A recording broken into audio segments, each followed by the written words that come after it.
Vasudevaya. Om Namo Bhagavate Vasudevaya. Om Namo Bhagavate Vasudevaya. Om Namo Bhagavate Vasudevaya.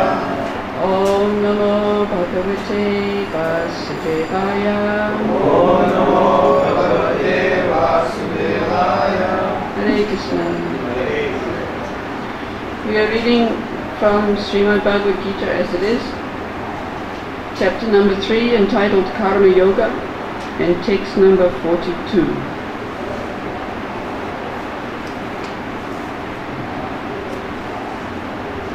Indriyani paranyahur Indriyevya param manaha Manasastu parabutir Yo bude paratastu saha Indriyani paranyahur Indriyevya param manaha Manasastu parabutir Yo bude paratastu saha Indriyani paranyahur Indriyevya param manaha Manasastu parabutir Yo bude paratastu saha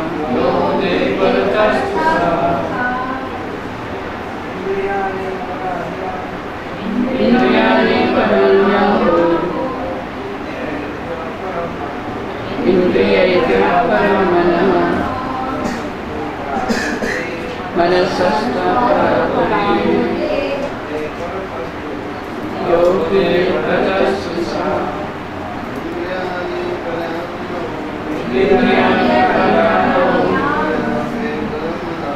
Indriyevya param manaha Manasastu parabutir Yo bude paratastu saha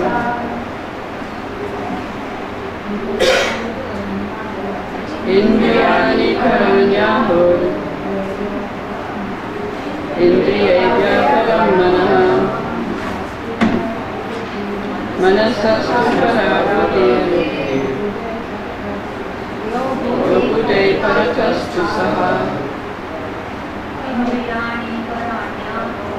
Indriyani paranyahur Indriyevya param manaha Manasastu parabutir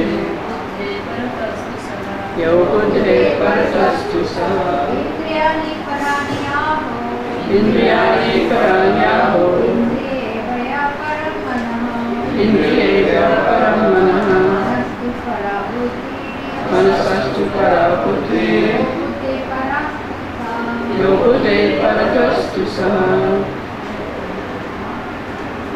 Indriyani senses Parani superior Ahuhu acid Indriyevyaha more than the senses Param superior Manaha the mind Manasaha more than the mind two also Para superior Buddhi intelligence Yaha who Buddhi more than the intelligence Parataha superior to Parat He. Translation and purport by His Divine Grace A.C. Bhaktivedanta Swami Translation. The working senses are superior to dull matter. The mind is higher than the senses. Intelligence is still higher than the mind. The soul is even higher than the intelligence. Please repeat. The working senses are superior to dull matter. Mind is higher than the senses. Mind is higher than the senses. Intelligence is still higher than the mind. Intelligence is still higher than the mind. And he, the soul, He, the soul, is even higher than the intelligence. is even higher than the intelligence.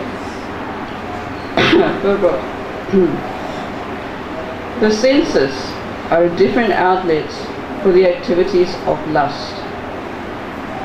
Lust is reserved within the body, but it is given vent through the senses.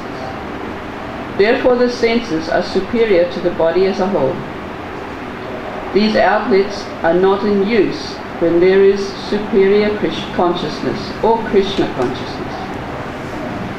In Krishna consciousness, the soul makes direct connection with the Supreme Personality of Godhead. Therefore, the hierarchy of bodily functions, as described here, ultimately ends in the Supreme Soul. Bodily action means the functions of the senses, and stopping the senses means stopping all bodily actions. But since the mind is active, even though the body may be silent and at rest, the mind will act, as it does during dreaming.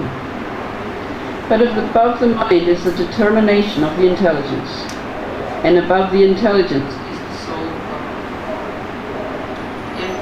If therefore the soul is directly engaged with the Supreme, naturally all other subordinates, namely the intelligence, mind and senses, will be automatically engaged.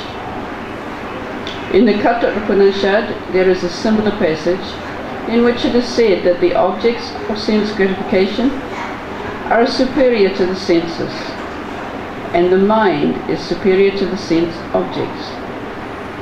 If therefore the mind is directly engaged in the service of the Lord constantly, then there is no chance that the senses will become engaged in other ways.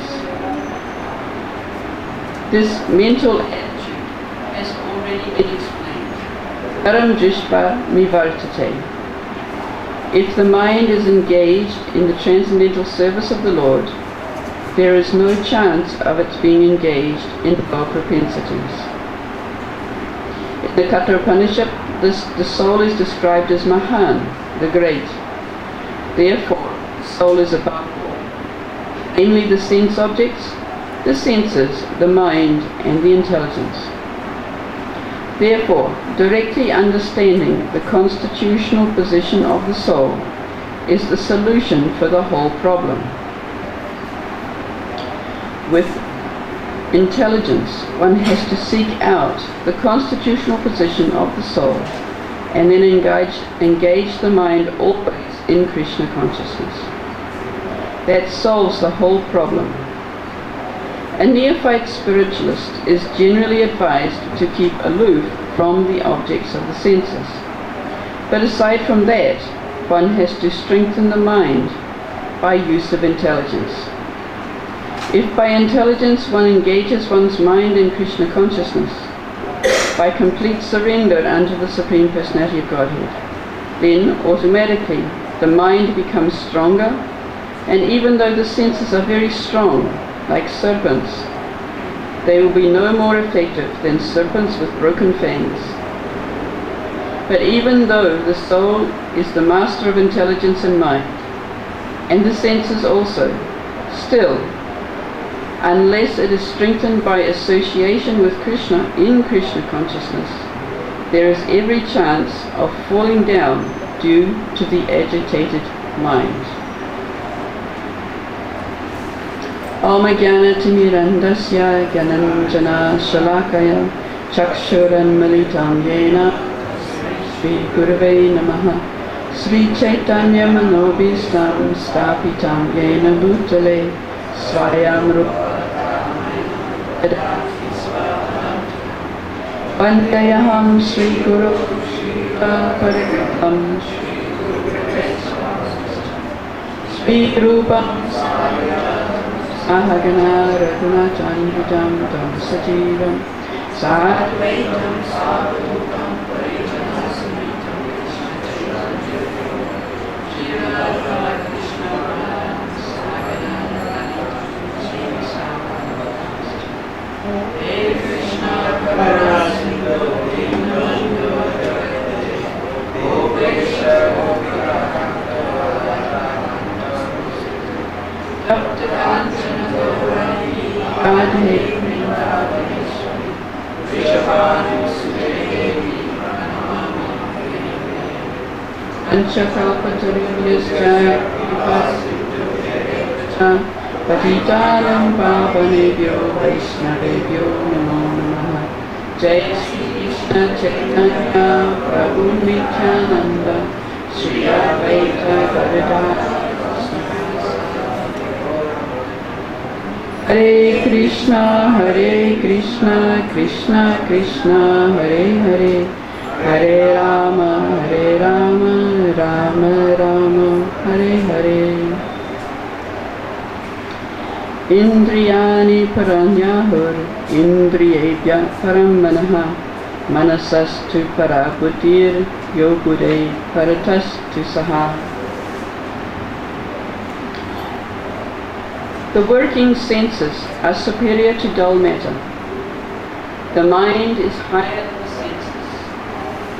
Intelligence is still higher than the mind. And he, the soul, is even higher than the intelligence.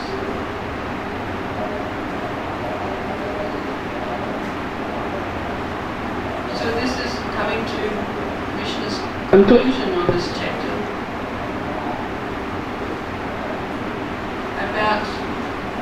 Arjuna asked the question about how one is forced into sinful acts, even though unwillingly. Krishna answered, it is lust.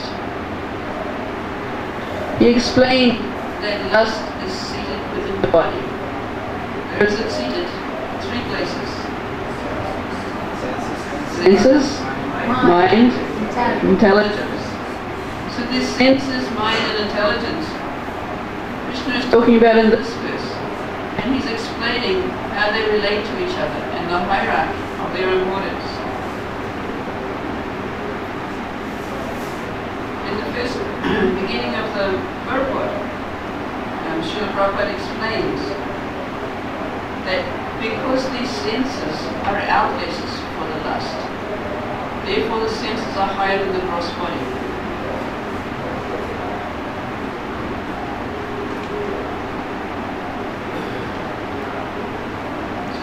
First distinction, that the senses, because they are active, are higher than the gross body itself.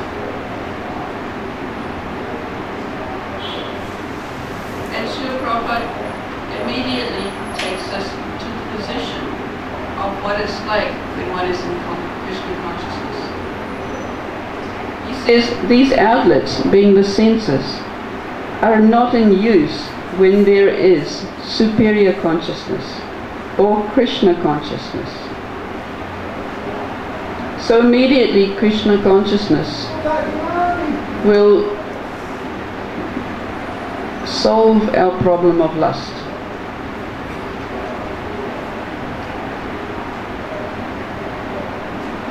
Srila Prabhupada explains, in Krishna consciousness, the soul makes direct connection with the Supreme Personality of Godhead. Therefore, the hierarchy of bodily functions, as described here, ultimately ends in the Supreme Soul. So he goes on to explain how the mind is active even when the senses are not. Because this chapter began with Arjuna asking the question about whether I should give up work and just do nothing, and if by not acting, therefore I won't be bound. And this is all an explanation of Krishna's answer. That even if you do nothing, you are not free from bondage. That is not the way to get free from bondage. So here is part of the answer. When your senses are inactive, still your mind is working, unless you are engaging in Krishna consciousness. And then the intelligence of the mind. Srila Prabhupada ends this first paragraph. Therefore, directly understanding the constitutional position of the soul is the solution to the whole problem. So this absolute knowledge of the absolute truth was mentioned back in text number 28. Tajpavit tu mahabhaho guna karma bhagayo guna ganeshu vartanta iti matva nasajate. One who is in knowledge of the absolute truth, O mighty Arhat, does not engage himself in the senses and sense gratification, knowing well the differences between work in devotion and work for fruitive results. So this helps to explain our process. Our intelligence must be situated in the absolute truth. And as Prabhupada said, it must be situated in understanding the condition, the constitutional position of the soul. And then the intelligence will direct the mind, and the mind will direct the senses to serve Krishna instead of serving the senses. Srila Prabhupada goes into detail in the last paragraph as well. He says, with intelligence, one has to seek out the constitutional position of the soul and then engage the mind always in Krishna consciousness. That solves the whole problem.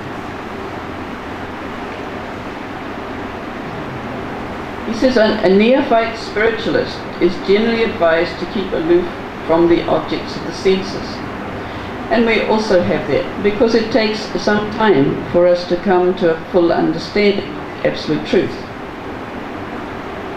So, in Krishna consciousness, we have 4 particular things that we avoid, the 4 regulative principles, which are a way of controlling and regulating our senses. 4 principles. Speak. No meat eating, no intoxication, no gambling, no illicit sex. So these are given to us because we're not, when we begin this path of Krishna consciousness, we're not Krishna conscious. Of course, there are various gradations of what is a pure devotee. And in the Shastras it even says that if you chant Krishna's name once, you are a pure devotee. But we understand that when we begin Krishna consciousness, we don't have complete control of our senses. Our mind may be sometimes engaged in the Krishna conscious activities, but sometimes it's not engaged. In fact, a lot of the time it's not engaged. We do better at engaging our senses. If we follow Srila Prabhupada's program, he's given us a program by which our senses can be engaged in Krishna consciousness 24 hours a day. This is his program. Because when we begin properly in the morning by meditating on the spiritual master and service to the spiritual master, and carry through the whole day with class, service, and then evening class, and in the evening Krishna book, then that will carry us through the night as well, because during the night we can be meditating on Krishna book and meditating on Krishna's service as well. So if we follow nicely this process, we begin by engaging our senses in Krishna's service, which controls our senses from the sense objects. Of course, we have a license to some sense gratification. Prasadam should be very nice. Now, one devotee in one class said that if there was a problem in the temple, Srila Prabhupada would call for the temple president and the cook. Now, I've only heard this once, so I don't know if it's valid or not. But it has been said that the satisfaction of devotees means that they must be able to have good quality prasadam. And this is our license for some sense gratification. We should be offering Krishna very nice food, and then taking the prasadam, we're allowed to enjoy it. But this is the regulating sense gratification. we're engaging our senses in Krishna service. And gradually by this process, our mind will become more and more engaged. But not automatically. Well, automatically it may happen in a long time. If we want to advance very quickly in Krishna consciousness, we have to develop a little determination, as Rupa Goswami advises in Nectar of Instruction, Utsahan Nischayat Dharyat. Enthusiasm, determination, and confidence. So we have to go through this process fully, engaging ourselves completely in the process as Srila Prabhupada's given us, and taking shelter of Srila Prabhupada. Oftentimes we dress as a devotee, we call ourselves devotees, but without taking shelter of the process that Srila Prabhupada's given us, we invent our own process of devotional service, and this doesn't give us the same result. The result will be achieved as was given in the second chapter, Vyavasayatmika Buddhiya, which is explained by Vishwanath Chakravarti, that this Vyavasayatmika Buddhiya, this single-minded intelligence, is to devote one's life fully to serving the spiritual master, without consideration of personal gain, or whether we'll be happy, or even whether we'll be going back to God, but simply to engage ourselves in the service of Guru, without thinking of anything else. So if we can develop that attitude, a proper attitude. I've just been doing this disciples course, which has been brought out by the GBC, and it's aimed at giving people a proper understanding of Srila Prabhupada and his desire for how ISKCON is established and how he is following the Guru Parampara, particularly how he's following the instructions of his spiritual master Bhaktisiddhanta and Sarasvati. And it's very good because it gives us a foundation how Srila Prabhupada should always be our preeminent Siksha Guru, and how he insisted on the term Founder Acharya, and his name with Founder Acharya to be associated with all ISKCON temples, all ISKCON publications, and everything associated with ISKCON. And why he did this? Because it's so important that we don't become sectarian. Because we all have a personal guru as well. But our personal guru is the humble servant of Srila Prabhupada. And sometimes as enthusiastic disciples we forget this. So it's very important that we all remember this. So they are talking that this disciples course is going to be recommended for every single devotee in ISKCON. But that will take something to achieve, to be able to set up a course that every single devotee in ISKCON can do.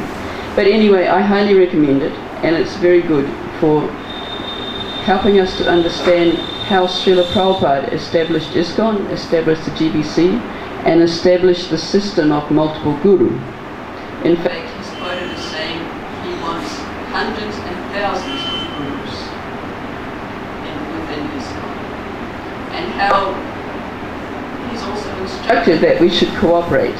So hundreds of thousands of gurus and the GBC and the temple authorities and every single devotee should be singly focused on serving Srila Prabhupada. And this will bring us all success for our personal spiritual lives and all success for ISKCON as well. And then we can fulfill Lord Chaitanya's promise to spread Krishna consciousness to every town and village. So this process is essential to engage our mind fully in Krishna consciousness. We have to take fully to this process and not allow our mind to invent its own process.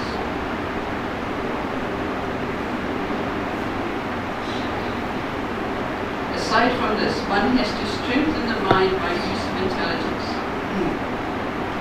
If by intelligence one engages one's mind in Krishna consciousness, by complete surrender unto the Supreme Personality of God, then automatically the mind becomes stronger.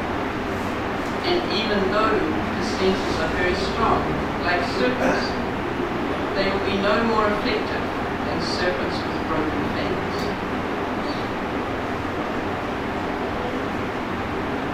So this fixing the intelligence in the mind is our primary importance.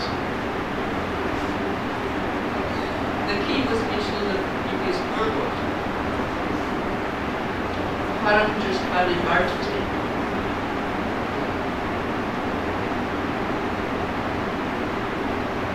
Explained that one who doesn't act, but his mind is still active on the sense object is Katina. And in response to that, he's explained that only by this higher taste is one actually able to control the senses and regulate the senses. So by intelligence, we need to find out our constitutional position, and we need to engage in this process. And by engaging in this process, the higher taste will be developed. It's very important. I just want to sometime go back to this problem of lust, because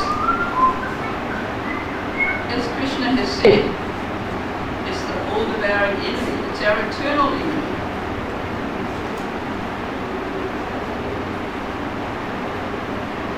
There's one story that had a couple of points in it that I wanted to bring to your attention. It's the story of when Lord Brahma was attracted by his own daughter and chased after her. So in the purports, Srila Prabhupada gives us some very nice pointers about the strength of lust.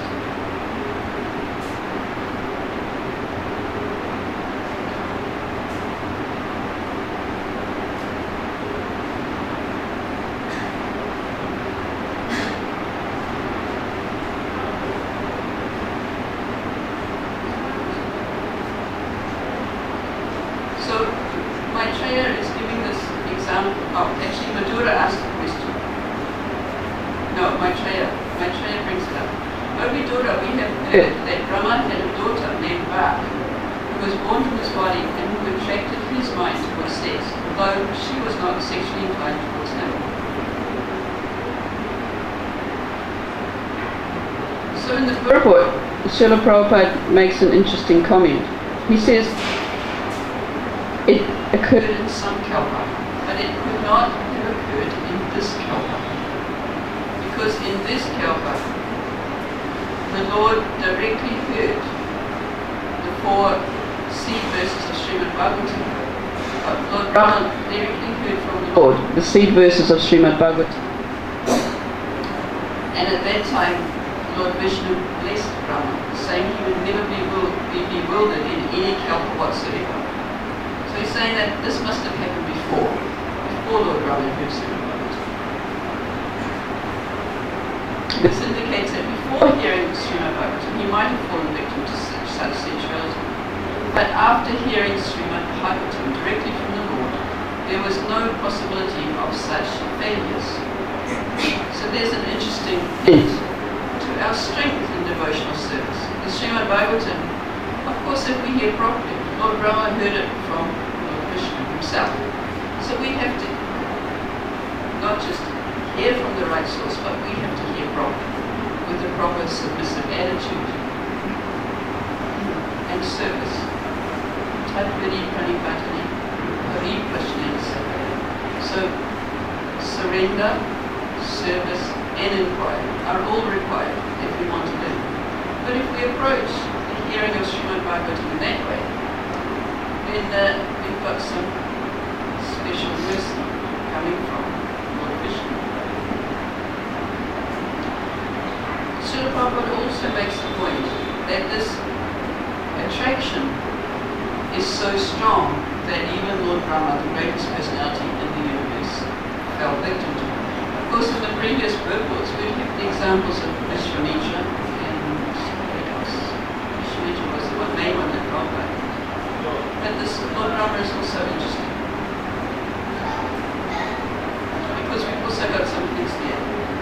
what to do. We shouldn't just ignore these things. Because we find in this story that Lord Brahma's sons, the great sages led by Marichi, they decided to try and help their father. So this is the benefit of the association with devotees. So the great sages spoke to their father. He ignored them.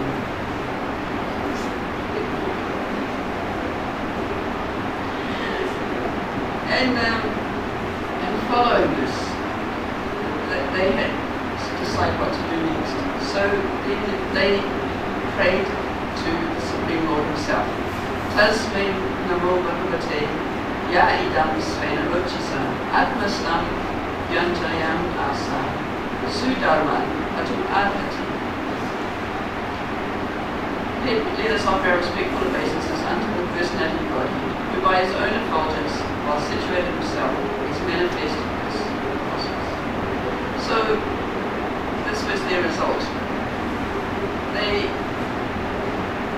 decided, well, of course, this is also Vaishnava etiquette, because we cannot correct someone senior to us. We have to go to someone who's more senior. So in a way they did that. They prayed to the Supreme Lord.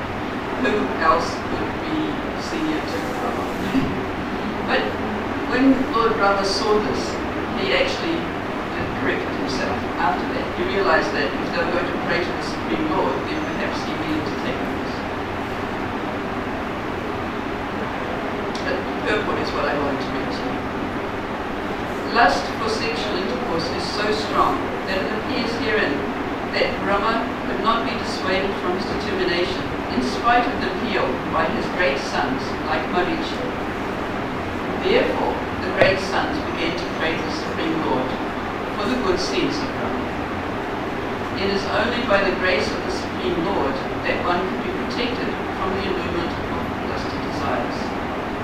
The Lord give protection to his devotees who are always engaged in his transcendental loving service, and by his causeless mercy, he forgives the accidental form of a devotee. Therefore, sages like Marichi prayed for the mercy of the Lord, and their prayer was fruitful. So there's a couple of other things to help us if we happen to find ourselves under the sway of this lust. We can seek the association of the devotees. The sages didn't individually try and do something. They got together and tried to help. And we can pray for the mercy of the Lord. And aside from that, follow Srila Prabhupada's advice and try and learn our constitutional position as eternal servant of Krishna. So at this point, I'd like to invite some comments.